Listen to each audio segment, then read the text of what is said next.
What's good with y'all boys, man? This is Koza and welcome back to another 2K Lab video. Now, one of the biggest questions when making a new build is which is the better height to go with. We got you covered in today's video as we rank all of the heights in 2K24 into a tier list to help you guys make better decisions when you guys are in the builder. That being said, go ahead and drop a like, subscribe to the channel if you guys want more content like this, and comment down below your favorite height so far in 2K24. That all being said, man, let's go ahead and get into it.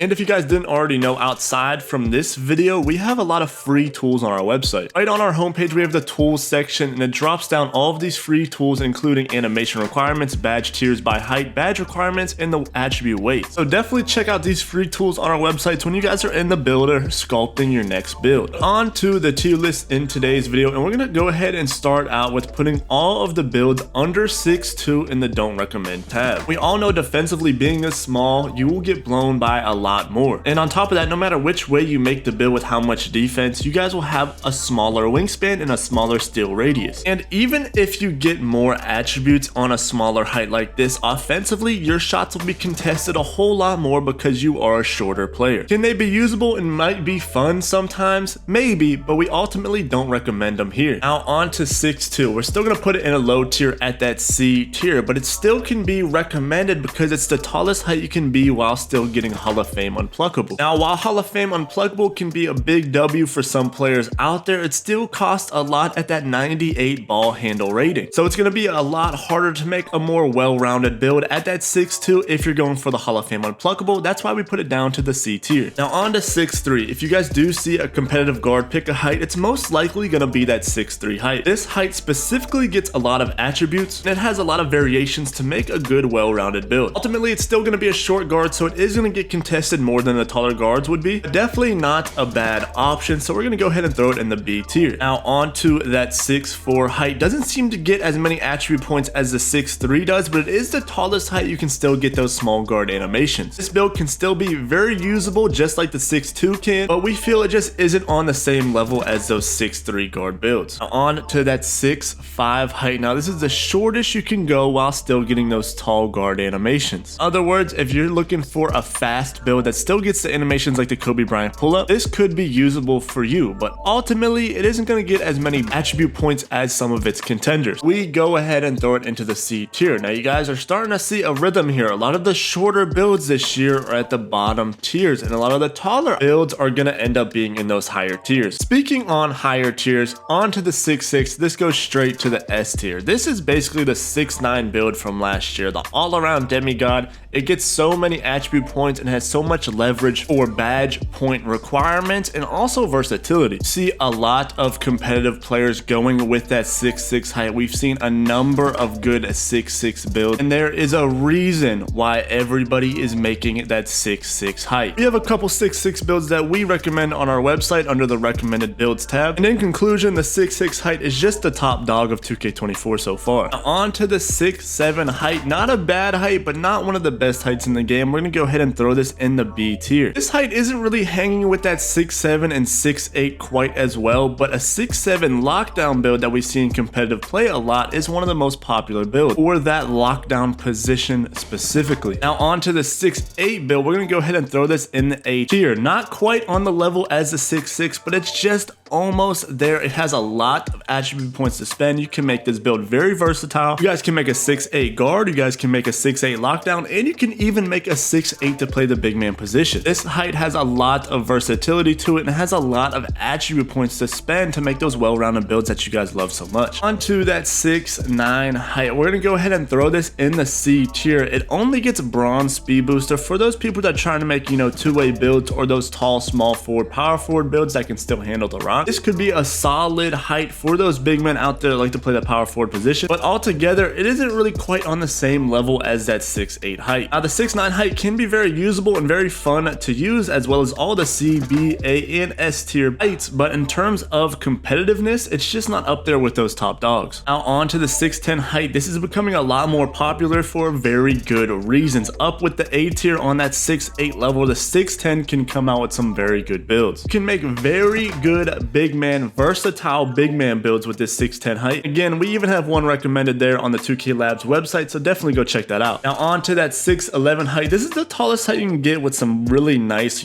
ball handle attributes. It can be pretty versatile, but again, it's not, as much of a top dog as those other heights like that 6'8" and 6'10". Now on to that 7-foot height. We have seen some really nice 7-foot center builds out there. We're gonna go ahead and throw this in the A tier. These 7-foot center builds can be dominant scorers, dominant passers, and dominant rebounders. This is ultimately one of the best big man heights to go with this year in 2K24. Another good height for the center build is at 7'1". Now our 7'1" anchor popper that is very loved and very popular is on our website and also free on our YouTube channel for those that want to see some content on it and see how that build plays. 7'1" is another very solid height. It's not a bad height in any form, so that's gonna go ahead and go into the B tier. As we get into those taller center heights, that 7'2" height is just not as fast and as versatile as that 7 foot and that 7'1" height. And with that 7'3" height, you're ultimately gonna be very slow. Now these 7'2" and 7'3" heights can be very valuable in some lineups for sure. Of course, I'm never saying any C tier height is unusable, but there are just other options out there. And this tier list and this video is just help guide you guys whenever you guys are in the builder so you guys don't feel so lost. If this video delivered that, make sure y'all left a like on today's video, subscribe to the channel if you guys want more useful information like this, comment down below a height that you've been liking so far in 2K24, and it's been Koza, and I'll catch y'all in the next one. Peace.